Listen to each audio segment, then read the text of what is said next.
بسم اللہ الرحمن الرحیم۔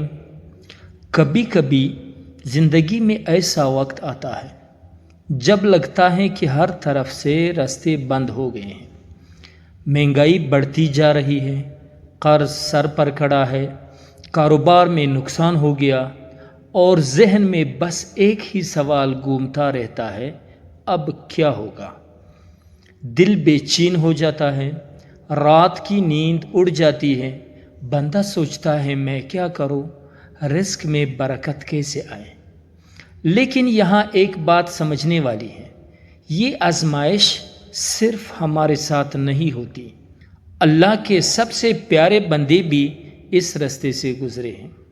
خود رسول اللہ صلی اللہ علیہ وسلم کے گھر میں ایسے دن آئے جب کئی دن چولہا نہیں جلا، پھر بھی آپ صلی اللہ علیہ وسلم کا یقین کبھی نہیں ڈگمگایا۔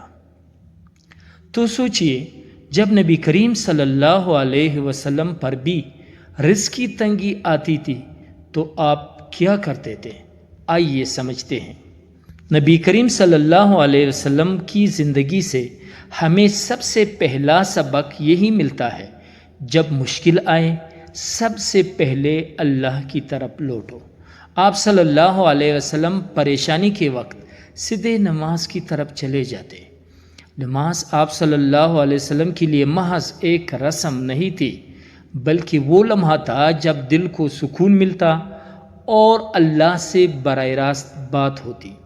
اللہ تعالیٰ خود فرماتا ہے، اور اپنے گھر والوں کو نماز کا حکم دے اور خود بھی اس پر ثابت قدم رہیں۔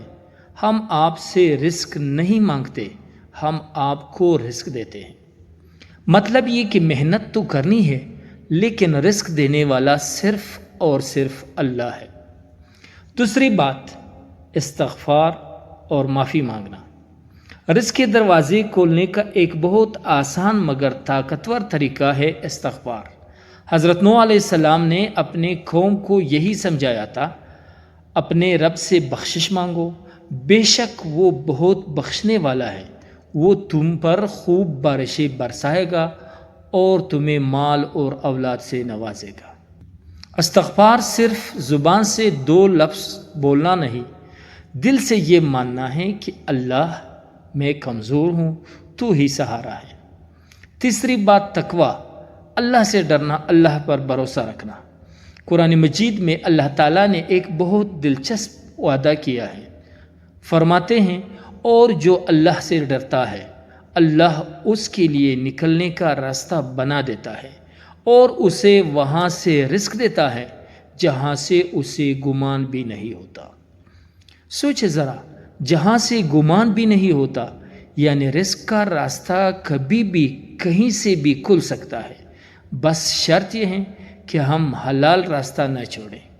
ایک اور بات جو اکثر نظر انداز ہو جاتی ہے، وہ ہے اپنے رشتہ داروں سے اچھا سلوک۔ رسول اللہ صلی اللہ علیہ وسلم نے فرمایا، جو شخص چاہتا ہے کہ اس کے رزق میں وسعت ہو اور عمر میں برکت دی جائے تو اسے چاہیے کہ اپنے رشتہ داروں سے اچھا سلوک کرے، یعنی اپنے ماں، باپ، بہن، بھائیوں، رشتہ داروں سے تعلق نہ توڑے، یہی تعلق برکت کا دروازہ بن جاتا ہے۔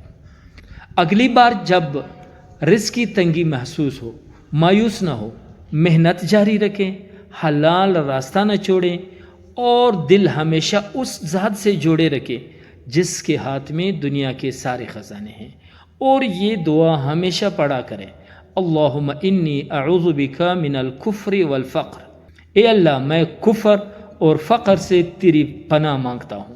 اللہ تعالی ہمیں حلال اور پاکیزہ رزق عطا فرمائے۔